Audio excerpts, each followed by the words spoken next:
உனக்குள் தொடங்கி உனக்குள் தானே எந்த உலகம் முடிகிறது.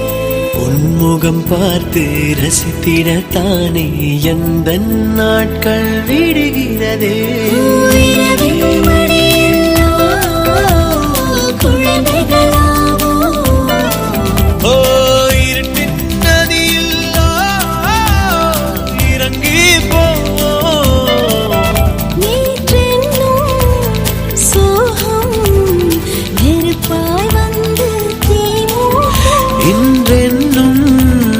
மழையில் அத்தனை நெருப்பும் பூக்கள் நீட்டும்.